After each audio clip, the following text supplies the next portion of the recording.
กับสบายดีเนาะเนี่ยซีทำพังลาวพังไทยทั้งต่างประเทศน้องมือนี้ก็มาผมมาพ่อกับน้องทงเนาะพอดีทางน้องทงก็เลิกเวียกมาแล้วเนาะพี่น้อง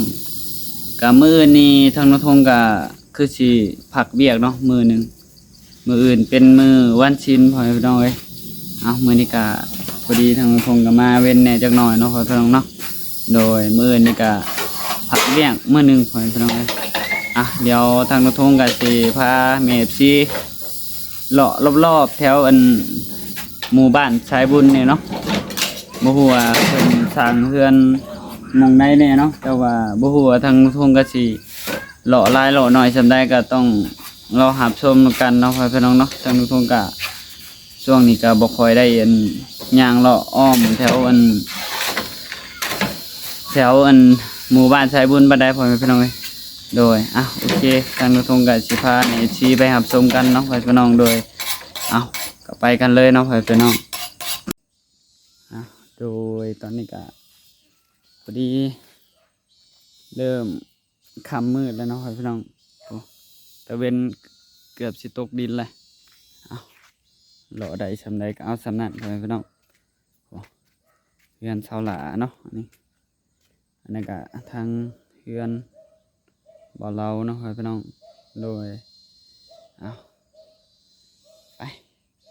ไปกันต่อพี่น้องอันนี้ก็เฮือนเมียน้องโชคเนาะพี่น้องถือว่าเพิ่นก็อันนั้นแน่เนาะพี่น้องทางป่าแปนและแถวนี้ก็ได้ตอนนี้ก็เพิ่นกำลังมาเฮ็ดเฮือนใหม่เนาะอยู่ทางต่อหน้าใกล้ๆเฮือนน้องทงพี่น้องเอ้ยบ่ฮู้ว่าทางน้องทงสิเลาะได้ไกลส่ำใดเนาะพี่น้องเนาะก็เอาพอประมาณพี่น้องบ่ได้ให้มี FC เพิ่นได้รับชมพี่น้องเอ้ยว่าคนเขามาหลายปานใดพี่น้องทางน้องทงก็มื้อนี้ก็พอดีทางน้องทงก็ไปหับเครื่องมาเนาะพี่น้องเนาะหับแก๊สมาอัดไปซื้อแก๊สอยู่งานพี่น้องเอ้ย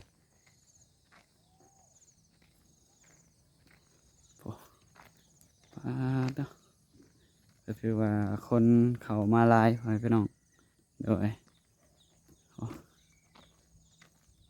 มือนี้ก็มีแต่เลาะแถวทางให้เอฟซีเพิ่นได้รับชมเนาะทางน้องทงก็บ่เข้าเรือนผู้นั้นผู้นี้เนาะพี่น้องเนาะ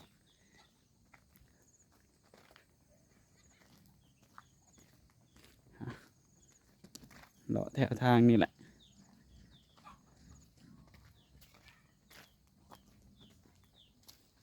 น่าจะบ่มีคนอยู่เนาะ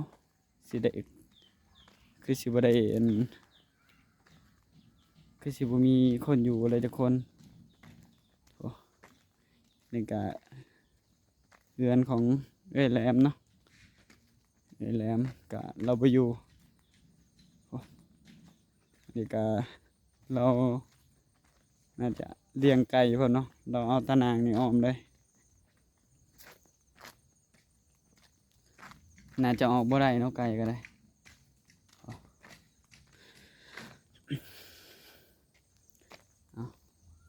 เมื่อนี้ทางน้องสาวเพิ่นบ่ได้มานำเนาะ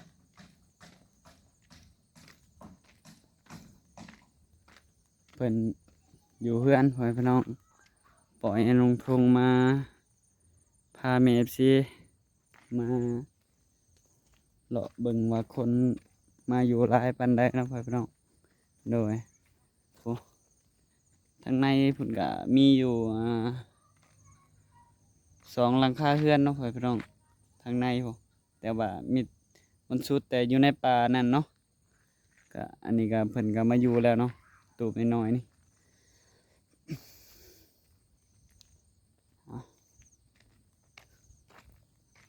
อันนี้ก็เพิ่นก็เริ่มแล้วเนาะพี่น้องเพิ่นมาอนามัยแถวนี้ละเพิ่นน่าจะเริ่มมาแล้วเนาะเพิ่นมาอนามัยยังอนามัยตัด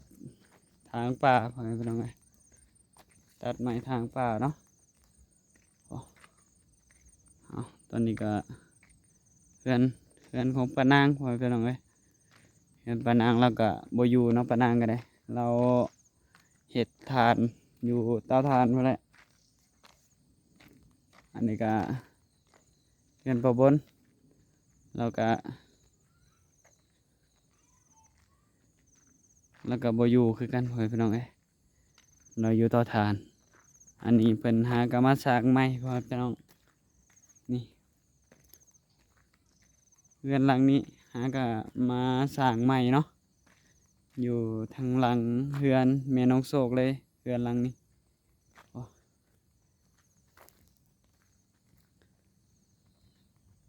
อันนี้ก็เพิ่นเฮ็ดมาอยู่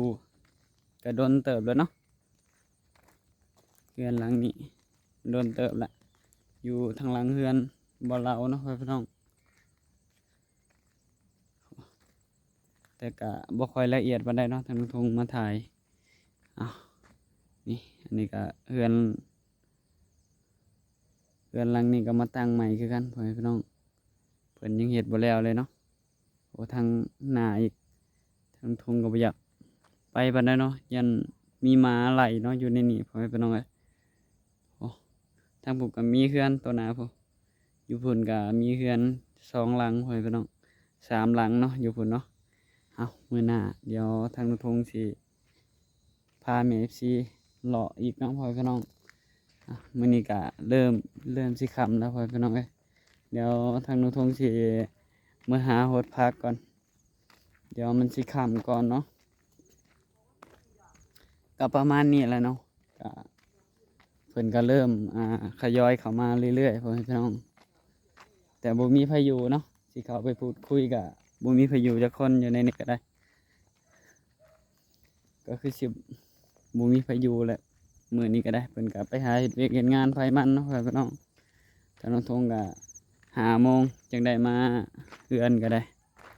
มีแต่ให้น้องสาเพิ่นอยู่เฮือนเนาะพี่น้องให้น้องสาเพิ่นไปส่งน้องส่งพี่น้องเอ้ยบัดยามเพิ่นอยากได้หันอยากได้นี่หรือว่าอยากชวนน้องไปหันไปนี่ก็ให้เพิ่นขับรถจักรไปชวนน้องพี่น้องทางน้องทงก็ให้น้องสาไปส่งเนาะพี่น้องเนาะบัดเพิ่นอยากซื้อหันซื้อนี่เนาะพี่น้องทางน้องทงบัดได้เฮ็ดเวียกแล้วก็ไปหันไปนี่บ่ได้เนาะเวลาเป็นเวลาขณะมันได้เฮ็ดเวียกอยู่หันแล้วก็คือสิแบบออกบ่ได้ถ้าบ่มีแบบมีปัญหาอีหลีอีหลอเนาะพี่น้องเนาะเพิ่นก็คือสิบ่ให้ออกขณะอยู่เวียกก็คือเฮ็ดเวียกเลยๆจนเบิดเวลาที่เวลาเฮ็ดเวียกเนาะจึงได้ออกมาไปทางอื่นพี่น้องเอ้ยแบบเที่ยงก็คือพักเที่ยงหอดเวลาก็คือเฮ็ดเวียกเนาะหอดเวลาแล้วก็ได้บ้านนี้กลับมาทางเรือน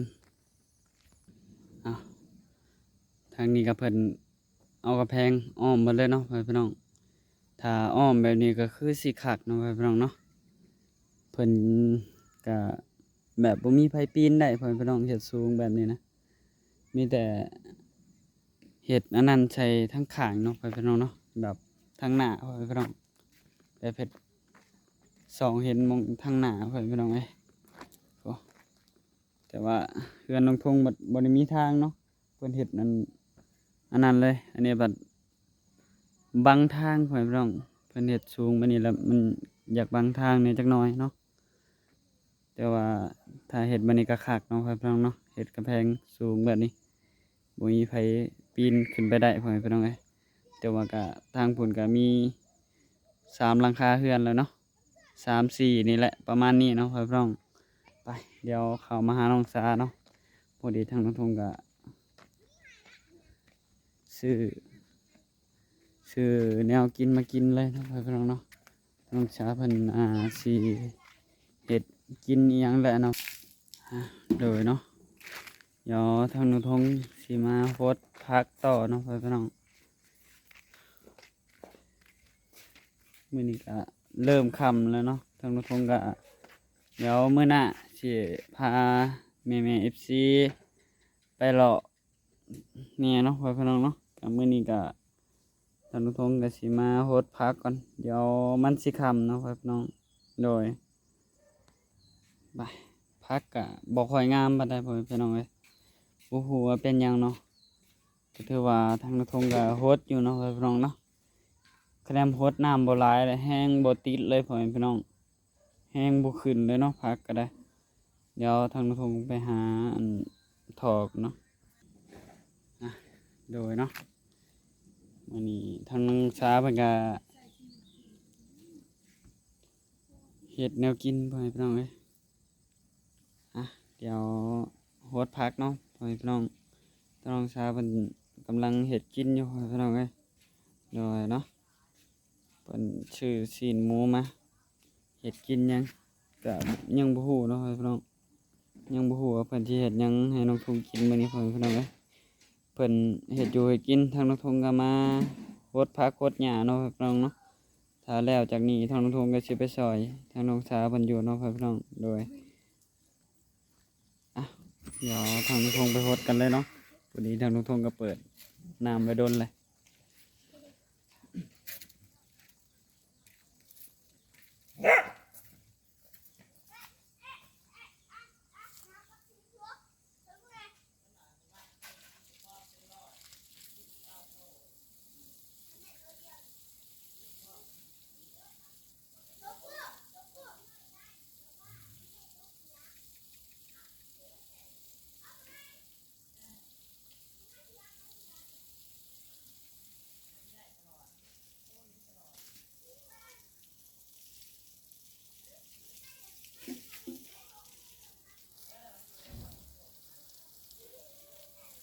มันยังบ่ขายมึงบ่อยากขายเนาะเป็นลุงนึกอีกเพราะว่ามึงเบื่อ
โดยเนาะ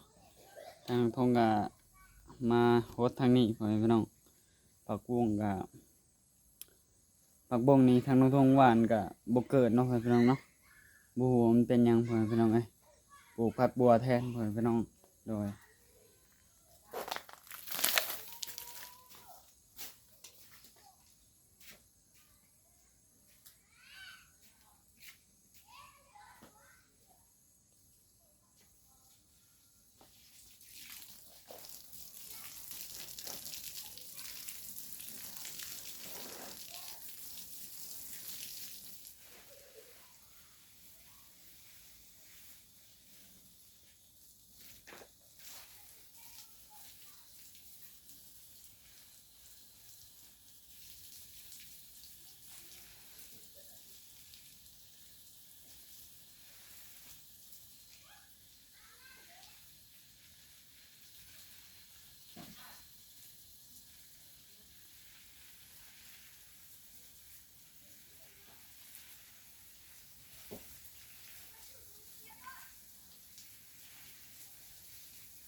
โดยเนาะทางทงก็สิ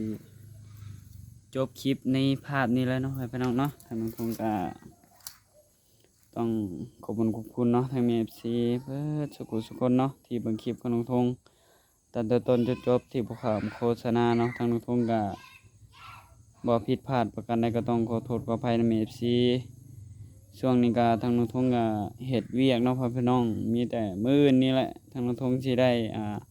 พักเนาะพ่อพี่น้องเนาะพักมันวันศีลพ่อพี่น้องเอ้ยวันศีลแล้วเพิ่นให้พัก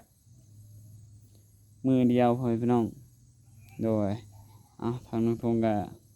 สิได้ขอลาไปแล้วเนาะพ่อพี่น้องขอกล่าวคำว่าสบายดีบ๊ายบาย